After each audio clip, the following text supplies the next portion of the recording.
एक बार फिर से आप सभी का स्वागत है मेरे YouTube चैनल यूनिक क्लासेस में। आज हम करेंगे क्लास 12 की अभिव्यक्ति और माध्यम के जो MCQs है, क्योंकि आपको पता होगा अब से क्या कर दिया CBSE ने।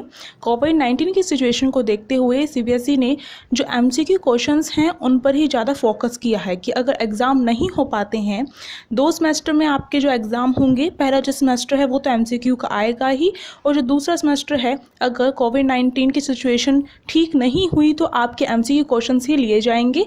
अगर ठीक हो गई तो आपका रिटन एग्ज़ाम होगा। रिटन एग्ज़ाम होगा तब भी आपके MCQs जो क्वेश्चंस हैं उसमें इंक्लूड हैं।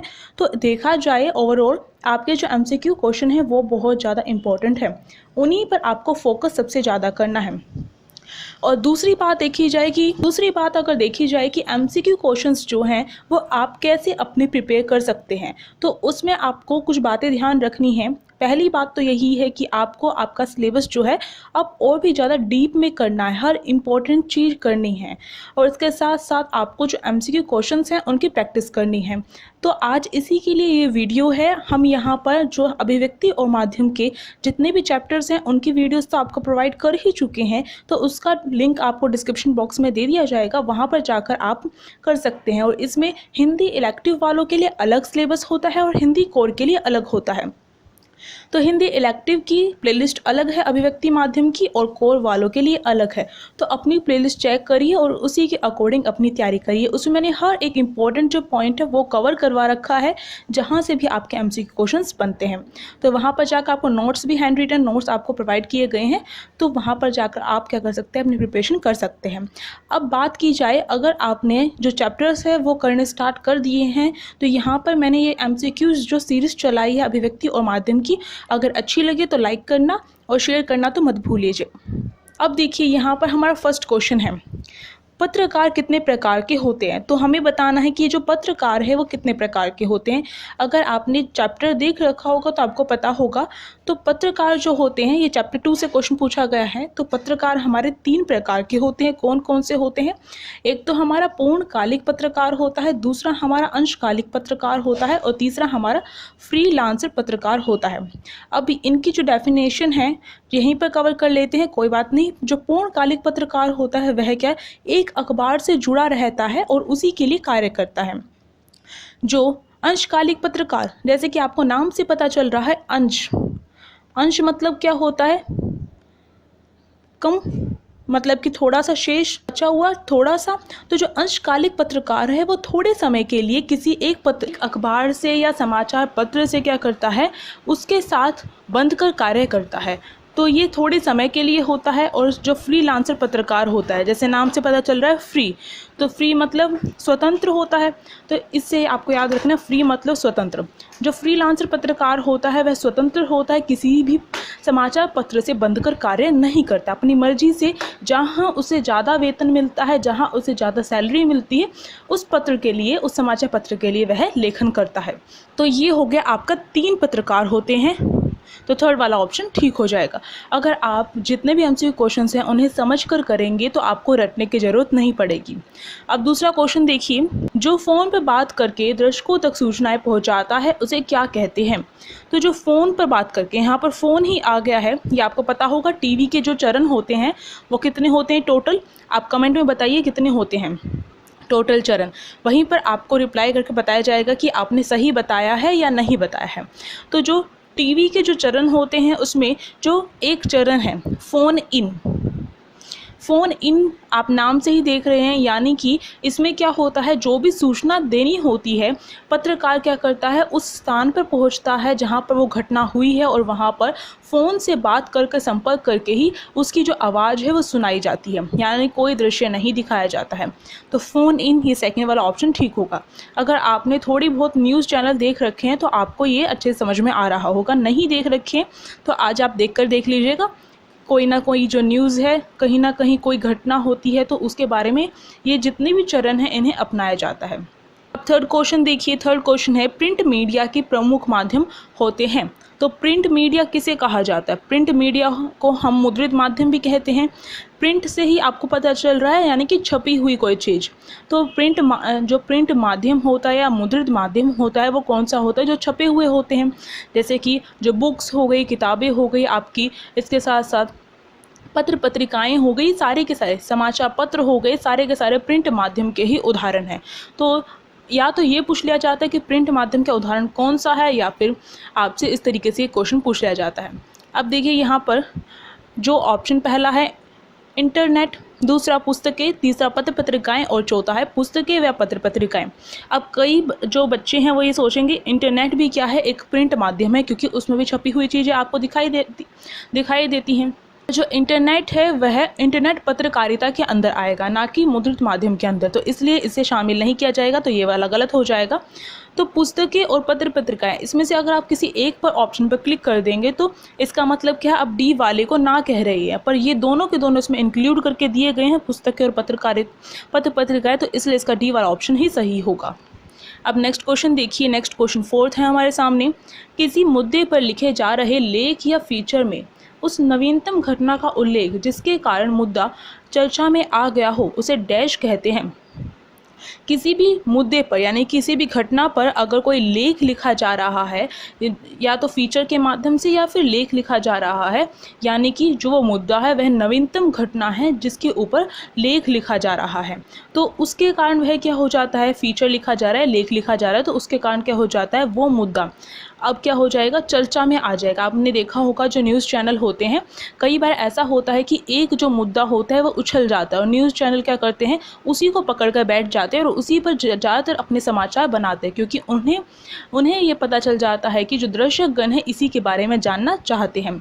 तो उसे क्या कहा जाता है, पेज 3 पत्रकारिता कहा जाता है। पेज 3 क्यों कहा जाता है इसे, क्योंकि ये पेज जो समाचार पत्र होता है उसमें पेज नंबर 3 पे ही ऐसी पत्रकारिता की जाती है, तो इसलिए पेज 3 इसका नाम रख दिया गया है, वरना तो इसे पित्त पत्रकारिता कहा जाता है। तो आपको ध्यान रखना, पित्त पत्रकारिता या फिर पेज 3 पत्रकारिता दोनों एक ही हैं। तो ऑप्शन ए जो है वो सही होगा। अब देखिए बाकी ऑप्शन भी चेक करते हैं। डेडलाइन, डेडलाइन का मतलब क्या होता है, डेडलाइन का मतलब होता है कोई भी जो खबर है वह एक समय सीमा होती है, एक टाइम लाइन होती है कि इतने टाइम तक ही क्या कर सकते हैं, छाप सकते हैं, और उसके बाद क्या, ये समाचार पत्रों के लिए होती है डेडलाइन, अखबारों के लिए, तो इतने समय तक ही छाप सकते हैं और उसके बाद नहीं छापी जा सकती है। अगर कोई भी घटना घटित होती है तो वो अगले दिन, यानी कि जब वो छप चुका है अखबार, तो उससे नेक्स्ट बारी जब अखबार दोबारा से छापा जाएगा तो उसमें इंक्लूड करती जाएगी। तो आपने बहुत बार देखा होगा कोई भी घटना जो है वो रात को घटित होती है तो समाचार पत्र में वो नहीं छपी जाती है, क्योंकि पहले ही समाचार पत्र छाप दिए जाते हैं। फिर उससे अगले दिन नेक्स्ट डे जब समाचार पत्र आता है, अखबार आता है, तो उसमें उसको इंक्लूड करके दे दिया जाता है। तो ये डेडलाइन उसे कहा जाता है। खोज परख क्या होता है, खोज परख पत्रकारिता में कोई भी जो कड़ी खोज के साथ, यानी कि बहुत ज़्यादा खोज के साथ, छानबीन के साथ ही किसी मुद्दे को उभारा जाता है, तो ये नहीं होगा। तो हमारा जो पेज 3 पत्रकारिता है वो इसका सही आंसर है। चलिए नेक्स्ट क्वेश्चन पर चलते हैं। अगर आपको ये सीरीज़ अच्छी लगी तो आप कमेंट में ज़रूर बताइएगा, और मुझे अगर कुछ सजेस्ट करना चाहते हो तो वो भी सजेस्ट कर सकते हो। आपके जो व्यूज़ है वो काफ़ी मैटर करते हैं कि आपको क्या चीज़ पसंद आ रही है और क्या नहीं, जिससे आपको ज़्यादा बेनिफिट हो रहा है। अगर कोई दिक्कत है तो भी आप मुझे बता सकते हैं कमेंट में।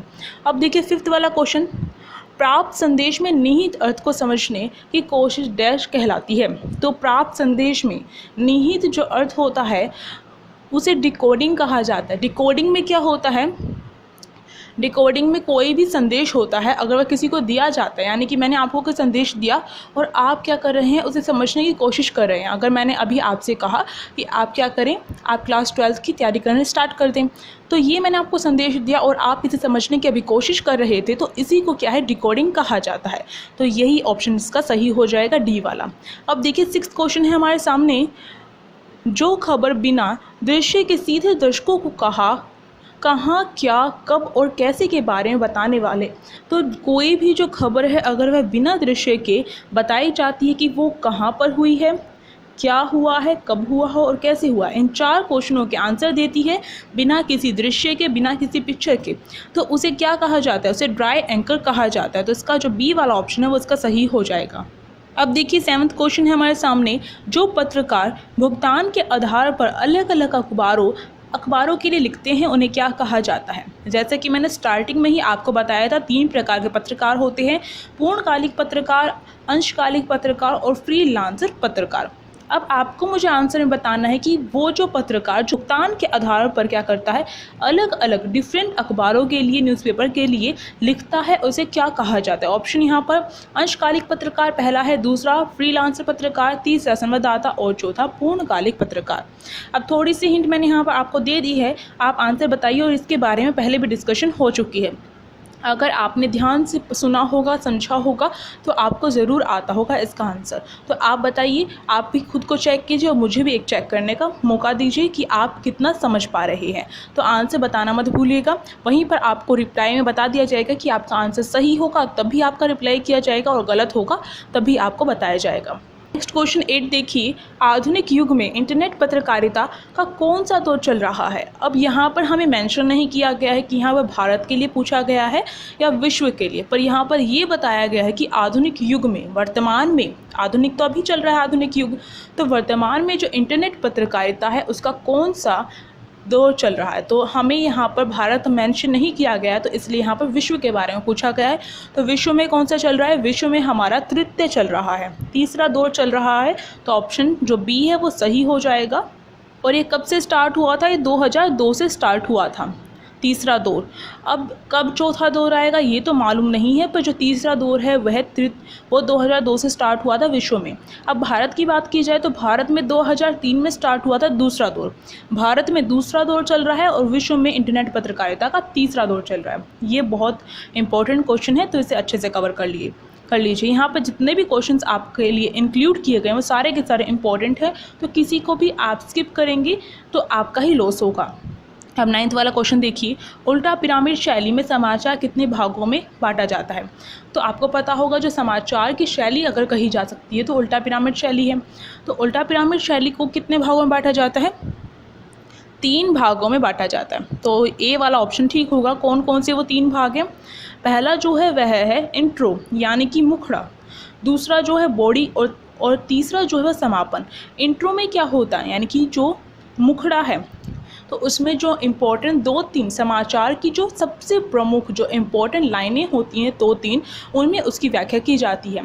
फिर जो बॉडी होती है उसमें एक्सप्लेन किया जाता है, उसकी व्याख्या की जाती है समाचार की। और जो समापन होता है या तो उसे छोड़ दिया जाता है या फिर अगर समापन के लिए 2-3 लाइनें दे दी जाती है जिसमें समाचार को सिमटा जाता है, समाचार को यानी कि उसे ख़त्म करने के लिए 2-3 लाइनों में से लास्ट में उसका समापन कर दिया जाता है।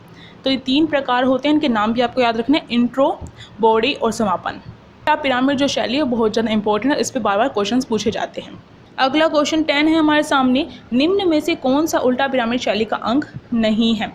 तो नहीं पूछ रखा है, अभी मैंने आपको बताया कि कौन कौन से अंग होते हैं। अब इसका आंसर तो आपको कमेंट में बताना ही पड़ेगा कि कौन सा नहीं है इसका अंग, क्योंकि अभी जस्ट मैंने आपको बताया है। तो बताइए कौन सा नहीं है इसका। ऑप्शन पहला मध्य भाग, दूसरा बॉडी, तीसरा इंट्रो और चौथा समापन। तो जल्दी बताइए। अब देखिए 11वां क्वेश्चन है वो क्या कहता है, भारत में पहला छापाखाना कहाँ पर लगाया गया। तो भारत की बात की जाए तो वहाँ पर पहला छापाखाना कहाँ पर स्थापित हुआ था। पहला ऑप्शन दिल्ली में, दूसरा कोलकाता में, तीसरा गोवा में और चौथा कानपुर में। तो भारत में जो पहला छापाखाना है वह गोवा में खोला गया था। तो ऑप्शन सी जो है इसका सही है। तो ये भी इम्पोर्टेंट है। जो छोटी छोटी बातें होती हैं वो आपको ध्यान रखनी होती हैं और बाकी सब तो आपके हाथ में ही है। अगर आप अच्छे से प्रिपेयर करेंगे तो अच्छे मार्क्स लाने से आपको कोई नहीं रोक सकता है। जहाँ तक हो सकेगी आपकी जो मदद है हमारे चैनल के द्वारा आपको की जाएगी। आप देखिए 12वां क्वेश्चन, विशेष लेखन के कितने क्षेत्र हैं। तो विशेष लेखन के कितने क्षेत्र हैं, पहला 1, दूसरा 2, तीसरा 4 और चौथा डी और चौथा अनेक। तो जो विशेष लेखन है पहले ये समझ लेते हैं ये है क्या। विशेष लेखन मतलब किसी भी समाचार पर सामान्य लेखन यानी कि जो नॉर्मल लेखन किया जाता है उससे हटकर अगर कोई लेखन किया जाता है उस पर तो उसे विशेष लेखन कहा जाता है। जैसे कि इसका नाम ही है विशेष यानी कि अलग से, तो अलग से लेखन किया जाता है तो उसे विशेष लेखन कहा जाता है। अब देखिए इसके कितने क्षेत्र हैं, तो इसके 1, 2, 3, 4 इतने क्षेत्र हम गिन नहीं सकते हैं, इसके बहुत सारे क्षेत्र। तो अनेक जो है इसका आंसर सही होगा। 13 वाला क्वेश्चन देखते हैं भुगतान के आधार पर अलग अलग समाचार पत्रों में लिखने वाले पत्रकार को क्या कहते हैं? तो भुगतान के आधार पर जो अलग अलग समाचार पत्रों के लिए जो लेखन किया जाता है तो उसे क्या कहा जाता है? तो आपको पता होगा जो फ्रीलांसर पत्रकार होता है, यानी कि स्वतंत्र जो पत्रकार है, उसी से आपको याद रखना है। पर स्वतंत्र पत्रकार नहीं कहेंगे, यहाँ पर हम फ्रीलांसर पत्रकार कहेंगे। तो फ्रीलांसर पत्रकार अपनी मर्जी से कार्य करता है, जहाँ उसे वेतन ज़्यादा दिखेगा उसके लिए वो कार्य करेगा। तो इसमें भुगतान के आधार पर वह लेखन करता है, यानी कि अपनी सैलरी के अकॉर्डिंग वह काम करता है किसी पत्र के लिए, और किसी भी एक अखबार से वो जुड़ा हुआ नहीं होता है। तो इसका जो ऑप्शन ए है वो सही होगा, फ्रीलांसर पत्रकार। हर चीज़ आपको प्रोवाइड हो रही है, ऑनलाइन ही हो रही है यूट्यूब पे, बस शर्त ये है कि आपको पढ़ना है और अच्छे मार्क्स लेकर आने हैं। मैं आपको एक बात यहाँ पर बताना चाहती हूँ, चाहे कोई भी सिचुएशन हो, आपके जब मार्क्स आते हैं 12th के, तो ये नहीं कहा जाता है कि आपने जो एग्ज़ाम है इस सिचुएशन में दिए हैं या फिर आपके पास मटेरियल नहीं था, कोई ये बात नहीं देखता है। बस उन्हें ये मतलब होता है कि आपके नंबर कितने आए हैं, क्योंकि उन्हें तो टोन मारनी है, आप पर टिप्पणी करनी है कोई ना कोई। तो आपको बस ये ध्यान रखना है कि आपको अपनी इज़्ज़त जो है अपने हाथों से बनानी है। या तो अपने आप को किसी की नज़रों में आप उठा सकते हैं या फिर आप गिरा सकते हैं, ये आपके हाथों में है। और अपना भविष्य बनाना भी आपके हाथों में है। तो इससे दो बेनिफिट हो रहे हैं आपके। एक, आप पढ़ेंगे तो आपका जो फ्यूचर है वो सिक्योर हो जाए, जो फ्यूचर है वो बन जाएगा। और दूसरा, आप पढ़ेंगे तो आप अपने पेरेंट्स का नाम करेंगे, अपना खुद का नाम रोशन करेंगे। तो ये दो फ़ायदे आपके इससे हो रहे हैं। तो क्यों? तो अब ये आपको चूज़ करना है कि आपको क्या करना है। मोटिवेशन ज़्यादा हो गया है, चलिए नेक्स्ट क्वेश्चन पे चलते हैं। 14 क्वेश्चन देखिए, समाचार पत्रों में छपने वाले फीचर में लगभग कितने शब्द होते हैं? तो आपको, अगर आपने फीचर वाला नहीं देखा है कि फ़ीचर कैसे लेखन किया जाता है, तो उसे भी देख सकते हैं आप, उसका लिंक भी डिस्क्रिप्शन बॉक्स में दे दिया जाएगा। तो जो फ़ीचर है उसे लिखने में कितने शब्दों, कितने से लेकर कितने शब्दों में फ़ीचर लिखना चाहिए, अगर उससे ज़्यादा हो जाता है तो वो फ़ीचर सही नहीं होता है। तो पहला ऑप्शन 500 से 5000 शब्द, दूसरा 250 से 2000 शब्द, तीसरा 100 से 500 शब्द, और चौथा है यहाँ पर 550 से 5000 शब्द। तो 250 से लेकर 2000 शब्दों के बीच में, यानी कि 250 से 2000 तक के शब्दों के बीच में क्या किया जा सकता है? फीचर लेखन किया जा सकता है, ना तो इससे कम ना इससे ज़्यादा। तो बी वाला ऑप्शन इसका सही हो जाएगा। नेक्स्ट क्वेश्चन देखते हैं। नेक्स्ट क्वेश्चन में पूछ रखा है, इनमें समाचार पत्र की आवाज़ किसे माना जाता है? तो समाचार पत्र की जो आवाज़ का क्वेश्चन है ये तो बहुत बार रिपीट हो चुका है। मोस्ट रिपीटेड क्वेश्चन नहीं देखी हैं आपने अगर अभिव्यक्ति और माध्यम की, तो उसका भी आपको लिंक डिस्क्रिप्शन बॉक्स में दे दिया जाएगा, वहाँ पर जाकर आप देख सकते हैं। क्योंकि जो मोस्ट रिपीटेड क्वेश्चन है, MCQs कहाँ से बनते हैं आपके, वहीं से तो बनते हैं। तो वहाँ पर जाकर देखिए। अब देखिए, अखबार की आवाज़ किसे माना जाता है? बहुत कॉमन क्वेश्चन है, बार बार पूछा जाता है। अखबार की जो आवाज़ है वो संपादकीय को माना जाता है, यानी कि जो संपादकीय लेखन होता है या फिर जो संपादकीय होते हैं उसे माना जाता है। क्यों माना जाता है? क्योंकि इसमें एक संपादक जो है वह टिप्पणी कर सकता है, उसे छूट दी गई है, अपने विचारों को वह व्यक्त कर सकता है। साथ साथ इसमें क्या होता है, संपादक और उसका जो समूह होता है उसके द्वारा ये जो पेज होता है इस पर लेखन किया जाता है। तो ये हो गया आपका सी ऑप्शन सही। नेक्स्ट क्वेश्चन देख लेते हैं 16। इनमें से कौन सा जनसंचार माध्यम अनपढ़ व्यक्ति के लिए उपयोगी नहीं है? तो जनसंचार का माध्यम अनपढ़ों के लिए कौन सा सही नहीं है? पहला ऑप्शन इंटरनेट, दूसरा समाचार पत्र, तीसरा पत्रिकाएं और चौथा तीनों। तो इंटरनेट जो है अगर किसी को नहीं चलाना आएगा तो उसके लिए, क्योंकि आपने देखा होगा जो पढ़े लिखे नहीं होते हैं, जो शिक्षित नहीं होते हैं, उन्हें फ़ोन जो है वो चलाना ही नहीं आता है। उनसे तो वो कैसे यूज़ करेंगे इंटरनेट को संचार माध्यम के लिए? तो उनके लिए इंटरनेट जो है वो काम का नहीं हुआ। अब देखिए, समाचार पत्र हो गए, उसमें तो लिखी हुई चीज़ें होती है, तो अनपढ़ कैसे पढ़ेंगे, यानी कि अशिक्षित व्यक्ति कैसे पढ़ेंगे। पत्रिकाएं भी होती हैं जो उसमें मटेरियल लिखा हुआ होता है, तो उसे भी नहीं पढ़ा जा सकता है। तो ये तीनों के तीनों क्या हैं, वो उपयोगी नहीं है, इसलिए ऑप्शन डी जो है इसका सही होगा। तीनों।